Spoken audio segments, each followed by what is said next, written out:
Karın güzelse ne işin var düğün evinde? Düğün senin evinde. Gir oyna çık oyna der. Kızlar çok heyecanlı. Jet skici nerede jet skici?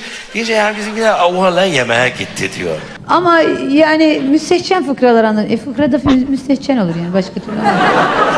Beni emeğin vurdu. Anayı da dizen o. Evet. Anladın mı? Anasından doğduğuna pişman ederim. Şoförlükte kalmış. Bir baktık o Erol abi kaptan şoför. Arkadan vermeyen var mı? Ayşe teyze verdin mi? Verdim. Fatma abla sen verdin mi? Verdim. Tamam. Sevdalık işleri nasıl gidiyor demiş.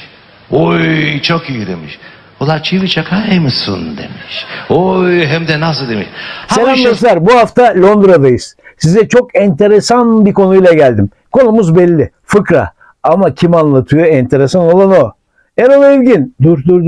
Erol Evgin deyince böyle ama mıy anlatır. Böyle çok entelektüeldir. Çok böyle kibardır Değil abi. Adam bir müstehcen fıkra anlatıyor sansürsüz. Aklın çıkar. Yemin ediyorum bak. Bu yapay zeka falan değil ha. Kendi fıkraları. Bir dinleyin sonra anlatacaklarım var size. İki yaşlı Karadenizli oturmuşlar böyle çok ileri yaşlılar. Oturmuşlar sohbet ediyorlar. Sohbet laf dönmüş dolaşmış oraya gelmiş. Sevdalık işleri nasıl gidiyor demiş. Oy çok iyi demiş. Ula çivi çakay mısın demiş. Oy hem de nasıl demiş. Ha bu işin sırrı nedir? Sustunuz. Sırrını vereceğim çünkü. Mısır ekmeği daha demiş. Oy bizimki hemen fırına koşuyor. Uşağım diyor bana oradan 15 tane mısır ekmeği ver. Emice ne edeceksin onları taş gibi olur diyor. Oy benden başka herkes bileymiş diyor. Babamın bir tekerlemesi vardı. Karın güzelse ne işin var düğün evinde? Düğün senin evinde. Gir oyna çık oyna derdi. Karın çirkinse ne işin var ölü evinde? Ölü senin evinde. Gir ağla çık ağla derdi.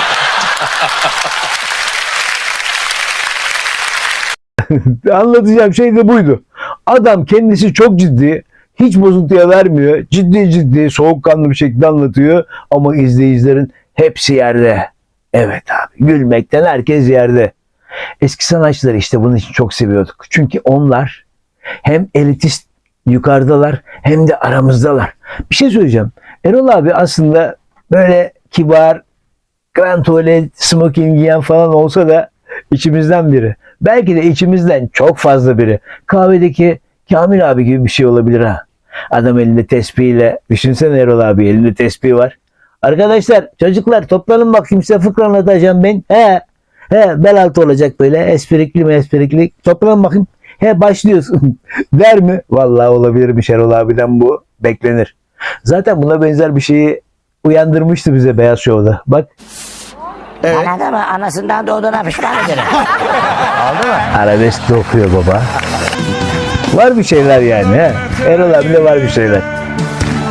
Uçan güvercin olsam Ağrıdağın eteğinden Uçan güvercin olsam Türkü olsam dillerde Yar dolansam.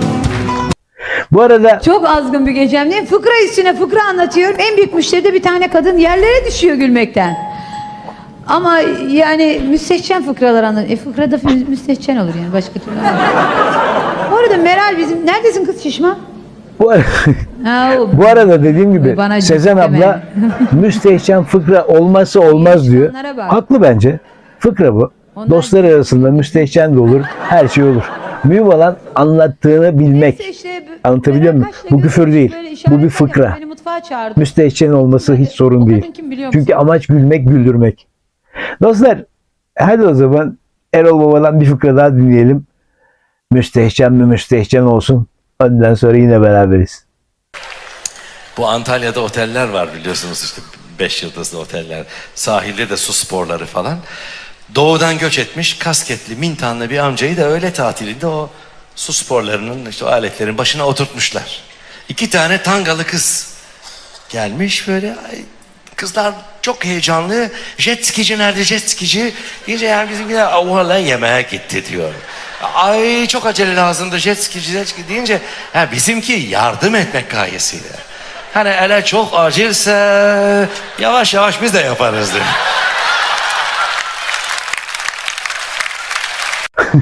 Şimdi benim en favorilerimden biri Hamlet. Ama bildiğimiz Hamlet değil bu. Diyarbakırlı Hamlet. Evet. Erol abi bunu almış, böyle bir karıştırmış, omlet yapmış ya.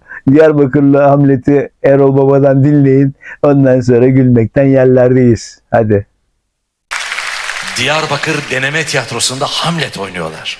Genç çocuklar, arkadaşlar Hamlet oynuyorlar. Davet ettiler bizi, gittik.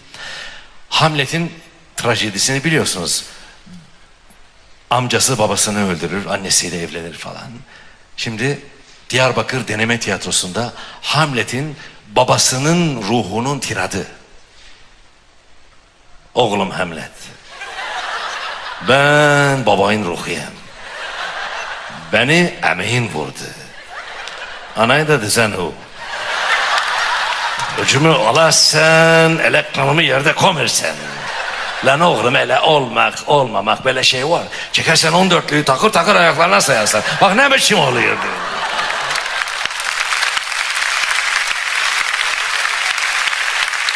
Dostlar, eski sanatçılar böyleydi. Sahnede sadece şarkı söylemiyorlardı. Şov yapıyorlardı be. Sohbet ediyorlardı. İnsanları var ya güldürüyorlardı.